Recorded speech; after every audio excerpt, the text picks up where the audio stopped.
کچھ لوگ بیوقوف نہیں ہوتے اور نہ ہی احمق ہوتے ہیں،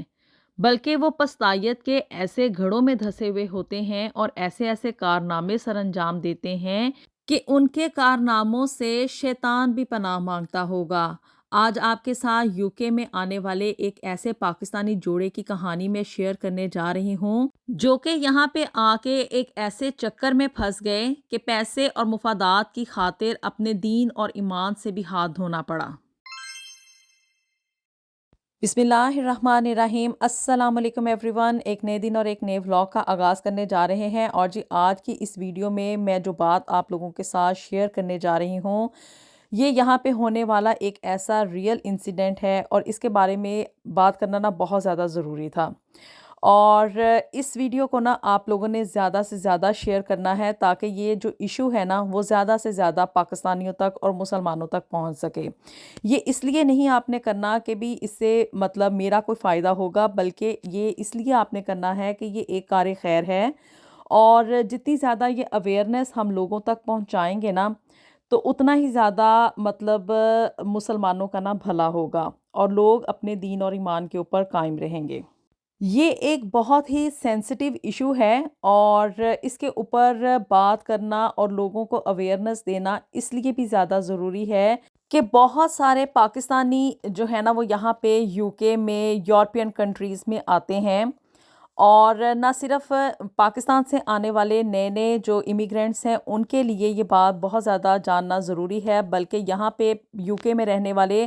جو پاکستانی اور مسلمان کمیونٹی یہاں پہ رہ رہی ہے نا ان کو بھی اس کے بارے میں علم ہونا چاہیے، اور اس کے بارے میں ہمیں اپنے بچوں کو بھی آگے نا اویئرنیس دینی چاہیے۔ جی تو یہ فاخرہ اور صلاح الدین نا یہاں پہ یوکے میں پاکستان سے آئے تھے، اور آئے تھے انہی چکروں میں کہ بھی یہاں پہ آ کے سیٹلمنٹ کریں گے، اپنا جو ہے وہ پاسپورٹ وغیرہ حاصل کرنا چاہتے تھے، یہاں پہ ڈھیر سارا پیسہ کمانا چاہتے تھے۔ اور ایک بڑی نا ٹریجڈی ہے ہم پاکستانیوں کے ساتھ، آئی نو کہ باقی لوگوں کے ساتھ بھی ہوگی، لیکن پاکستانیوں کے حوالے سے میں اس لیے بات کرتی ہوں کہ میں خود ایک پاکستانی ہوں، میں پاکستان سے یہاں پہ یوکے میں آئی ہوں، آ کے یہاں کے حالات و واقعات دیکھے ہیں، لوگوں کے ساتھ ہونے والے انسیڈنٹس میں نے دیکھے ہیں، لوگوں کے ساتھ یہاں پہ جو آپ بیتیاں ہیں وہ میں نے دیکھی ہیں، لوگوں کے جو ایکسپیرینسز ہیں وہ لوگ اپنے شیئر کرتے ہیں، جب ان کی کہانیاں سنی جاتی ہیں، ان کے ساتھ جو یہاں پہ بیتی ہوتی ہے نا تو وہ اپنی باتوں کو جب شیئر کرتے ہیں نا تو اسے میں آگے آپ لوگوں کے تک ٹرانسفر کرتی ہوں۔ اب جی فاخرہ اور صلاح الدین یہاں پہ یوکے میں نا اپنی فیملی کے ساتھ آئے تھے، اور مقصد یہی تھا کہ بھی یہاں پہ سیٹلمنٹ ہو جائے، کیونکہ وہ کسی بھی طور پہ جو تھا نا وہ پاکستان واپس نہیں جانا چاہتے تھے، کیونکہ وہاں پہ ان کے حالات اتنے زیادہ اچھے نہیں تھے، غربت کافی زیادہ تھی، اور ایک بہتر زندگی گزارنے کی خواہش ان کے اندر بہت زیادہ مطلب کہہ لیں کہ بھی تقویت پکڑ چکی تھی۔ اب یہاں پہ نہ آنے والے جتنے بھی پاکستانی ہیں نا ان میں سے کوئی بھی بندہ یہ نہیں چاہتا کہ وہ واپس پاکستان چلا جائے، چاہے ان کو یہاں پہ رہتے ہوئے کتنی ہی محنت کیوں نہ کرنی پڑے۔ پاکستان میں اگر وہ اچھی خاصی زندگی بھی گزار رہے ہوں نا تب بھی ان کے اندر یہی خواہش ہوتی ہے کہ ہم نے واپس پاکستان نہیں جانا۔ اب اس کے اندر کون سی اٹریکشن ہے اس کا میں ابھی تک نا انالیسز نہیں کر سکی کہ بھی یہاں پہ رہتے ہوئے محنت مزدوری کرتے ہیں، ایک ہارڈ لائف گزارتے ہیں، اس کے باوجود بھی کیا ہے کہ وہ واپس پاکستان نہیں جانا چاہتے۔ میرے نزدیک تو یہ ہے کہ بھی جو پیسے کی اٹریکشن ہے نا، جو ان کو پاؤنڈز آتے ہوئے نظر آتے ہیں، وہ ان کے راستے میں ایک مین رکاوٹ ہوتے ہیں، اور زندگی گزارنے کے بعد کیا ہوتا ہے کہ بھی ان کو یہ محنت اور مزدوری کرنے کی اتنی عادت پڑ چکی ہوتی ہے کہ وہ یہاں سے راہ فرار کبھی بھی حاصل نہیں کرنا چاہتے۔ اور تیسری جو مین ریزن ہے وہ یہ ہے کہ بھی پاکستان میں رہنے والے لوگ ان کے اپنے خونی رشتے ان کے اوپر واپسی کے دروازے بند کر چکے ہوتے ہیں۔ خیر یہ تو ایک ڈیفرنٹ ٹاپک ہے اور اس کے بارے میں پھر کبھی بات ہوگی، لیکن جی کیا ہے کہ بھی فاخرہ اور صلاح الدین یہاں پہ یوکے میں آئے، انہوں نے بڑی مشکل سے نا یہاں پہ جو زندگی کی کہتے ہیں نا کہ بھی ABC سٹارٹ کی، وہ کافی ہارڈ ٹائم ہوتا ہے، اور یہاں پہ آ کے کافی تگ و دو کرنی پڑتی ہے، کافی محنت کرنی پڑتی ہے۔ اور جو فاخرہ اور صلاح الدین تھے نا ان کا جو فیملی بیک گراؤنڈ ہے کافی دیندار تھا، یعنی کہ 5 وقت کی نماز، قرآن اور روزہ وغیرہ رکھنا، زکوٰۃ دینا، یہ سب کچھ جو تھا نا ان کی فیملی کے اندر بہت زیادہ اس کی پریکٹس ہوتی تھی۔ اور ایون جو صلاح الدین کے والد تھے نا وہ امام مسجد تھے، اور جو صلاح الدین کی والدہ تھی وہ بھی کافی نمازی پرہیزگار اور دیندار عورت تھی، یعنی کہ آپ کہہ لیں کہ بھی ان کی فیملی میں نا، یہ فاخرہ اور صلاح الدین کی فیملی میں نماز چھوڑنے کا تو کوئی تصور تھا ہی نہیں تھا، اتنے زیادہ وہ پابند تھے نماز کے۔ اب کہنے اور سننے کو یہ بہت اچھی بات لگتی ہے، بہت اچھا مطلب چیز ہے کہ بھی انسان نماز کی پابندی کرے، اللہ تعالیٰ ہم سب کو جو ہے وہ 5 وقت کا نمازی بنائے۔ لیکن جی اب ہوا کیا، یہاں پہ یو کے میں آنے کے بعد نا یہ بہت بڑی ٹریجڈی ہے، اور اسپیشلی میں پھر سے یہ کہوں گی کہ ہم لوگوں کو چاہیے، یہاں پہ یو کے میں رہنے والے پاکستانیوں کو بھی اور نئے آنے والے جو پاکستانی امیگرینٹس ہیں ان کو بھی اپنے بچوں کو آگے یہ اویئرنیس دینی چاہیے، کیونکہ ہم ساری زندگی اپنے بچوں کے ساتھ نہیں رہیں گے، موت برحق ہے، اور ہر جو بھی انسان ہے نا اس نے موت کا ذائقہ چکھنا ہی چکھنا ہے۔ تو اگر یہ ہم لوگ اپنے بچوں کے اندر اس چیز کو ٹرانسفر نہیں نہ کر پائیں گے تو یہ ہماری زندگی کا سب سے بڑا جو کہہ لیں کہ بھی ڈرا بیک ہوگا، نقصان ہوگا اور گھاٹے کا سودا ہوگا۔ اب ہوا کیا کہ بھی فاخرہ اور صلاح الدین یہاں پہ یو کے میں آئے، بہت ساری وہ لوگ محنت کرتے تھے، اور وہی ساری باتیں جو کہ یہاں پہ نئے آنے والے امیگرینٹس کے ساتھ بیتی ہیں نا، وہ ان کی زندگی میں کوئی نئی چیز نہیں تھی، مطلب ڈبل ڈبل شفٹس لگ رہی ہیں، وائف اور ہسبینڈ دونوں کام کر رہے ہیں، بچوں کو مطلب کوئی لک آفٹر کرنے والا نہیں ہے، زندگی کا گزارا بڑی مشکل کے ساتھ ہو رہا تھا، اتنی زیادہ ہارڈ ورکنگ کے بعد بھی کیا تھا کہ کوئی اتنی خاص سیونگز ہو نہیں رہی تھیں۔ لیکن جیسے میں نے آپ کو بتایا کہ یہ ساری باتیں نا ایک طرف ہیں، اور کیا تھا کہ بھی صلاح الدین اور فاخرہ چونکہ ان کے اندر نماز پڑھنے کی بڑی عادت ڈیولپ تھی، اور اتنی پکی عادت تھی کہ بھی صلاح الدین اگر اپنی جاب کے اوپر بھی ہوتا تھا نا تو وہاں پہ مطلب 5-10 منٹ نا وہ بریک لے کے لازمی طور پہ نا نماز ادا کرتا تھا۔ اب جی یہاں پہ نا یو کے میں ایک یہ بڑا ایشو ہے کہ یہاں پہ نا مسجدیں ہیں، اللہ کا شکر ہے کہ بھی یہاں پہ مسجدیں ہیں، لیکن ہم لوگ آنے کے بعد نا اس چیز کی جانچ پڑتال نہیں کرتے کہ ہم کون سی مسجد میں جا کے نا نماز ادا کر رہے ہیں۔ صلاح الدین بھی یہاں پہ چونکہ نیا نیا آیا تھا اور اس کو یہ پتہ نہیں تھا کہ وہ کس گھنونے چکر میں جو ہے نا وہ پھنسنے جا رہا ہے۔ اب جی وہ نا اس کی کوشش ہوتی تھی کہ موسٹلی نا نماز جا کے وہ مسجد میں پڑھے، چاہے کوئی بھی مسجد اس کو نزدیکی طور پہ ملتی تھی نا وہ اس کے اندر جا کے نماز جو تھا وہ باجماعت ادا کرتا تھا، اور جمعے کی نماز جو تھا وہ تو لازمی طور پہ وہ جا کے مسجد میں ادا کرتا تھا۔ صلاح الدین نے اپنی نمازیں اسی اپنی روٹین کے مطابق مسجد میں جا کے ادا کرنی، کبھی کسی مسجد میں چلے جانا اور کبھی کسی مسجد میں چلے جانا۔ یہاں پہ سنیوں کی بھی مسجد ہے، یہاں پہ مطلب اہل حدیث کی بھی مسجد ہے، اور یہاں پہ نا شیعہ کی بھی مسجد ہے۔ لیکن اس سب چیزوں کے ساتھ ساتھ نا یہاں پہ ایک ٹریجڈی یہ ہے کہ بھی یہاں پہ نا کچھ لوگوں نے ایک ایسا ٹریپ بنایا ہوا ہے کہ کہتے ہیں کہ ہم مسلمان ہیں، اور یہ ٹریپ بچھا کے نا وہ لوگوں کو اپنی طرف اٹریکٹ کرتے ہیں۔ ایسے ہی نا کرتے کرتے ایک روز جو تھا نا وہ صلاح الدین قادیانیوں کی مسجد میں نہ جا کے نماز ادا کرنے لگ گیا، اور جب انسان کسی مسجد میں جاتا ہے نا تو اس مسلک سے ریلیٹڈ جو باتیں ہوتی ہیں نا وہ وہاں پہ اس کو سننے کو ملتی ہیں، اور ان چیزوں کا نہ چاہتے ہوئے بھی نا اثر جو ہے وہ دماغوں میں کسی نہ کسی حد تک رہ جاتا ہے۔ ایسا ہی صلاح الدین کے ساتھ ہوا کہ وہ جو تھا نا وہ قادیانیوں کی مسجد میں جا کے نماز پڑھنا شروع ہو گیا، اور یہ میں بات آپ لوگوں کو بتاتی چلوں کہ یہاں پہ لندن میں اور یو کے میں جو سب سے بڑی مسجدیں ہیں نا اور سب سے زیادہ مسجدیں وہ قادیانیوں کی ہیں۔ یہ ایک بہت بڑا ٹریجک پوائنٹ ہے، اور اس کے بارے میں ہمیں اویئرنیس اپنے بچوں کو لازمی طور پہ دینی چاہیے کہ ہم لوگ مسلمان ہیں اور ہمارا عقیدہ جو ہے وہ ختم نبوت کے اوپر ہے، اور قادیانیوں کا عقیدہ جو ہے وہ اس سے بالکل مطلب مختلف ہے، اور میں تو یہ کہتی ہوں کہ بھی وہ مسلمان ہی نہیں ہیں، لیکن ٹریپ وہ یہ بچھاتے ہیں کہ بھی ہم مسلمان ہیں، نماز بھی پڑھتے ہیں، اور لیکن کیا ہے کہ ایمان ان کا ختم نبوت کے اوپر نہیں ہے، اور یہ ایک بہت بڑا فتنہ ہے ہمارے معاشرے کے اندر، چونکہ پاکستان میں ان لوگوں کو وہاں پہ اپنے پرپرزے جو ہے نا وہ بکھیرنے کا موقع نہیں ملتا، تو کیا ہے کہ یہاں پہ یو کے میں یورپین کنٹریز میں یہ لوگ جو ہیں وہ بڑے پروان چڑھ رہے ہیں، انہوں نے یہاں پہ اپنی مسجدیں بھی بنائی ہوئی ہیں، اور یہاں پہ یہ اپنا عقیدہ جو ہے اس کی پرچار بھی کرتے ہیں، اور جو معصوم ہوتے ہیں نا مسلمان جن کو کہ مطلب دین کے بارے میں اتنا علم نہیں ہوتا، صرف نماز پڑھنے کی حد تک اور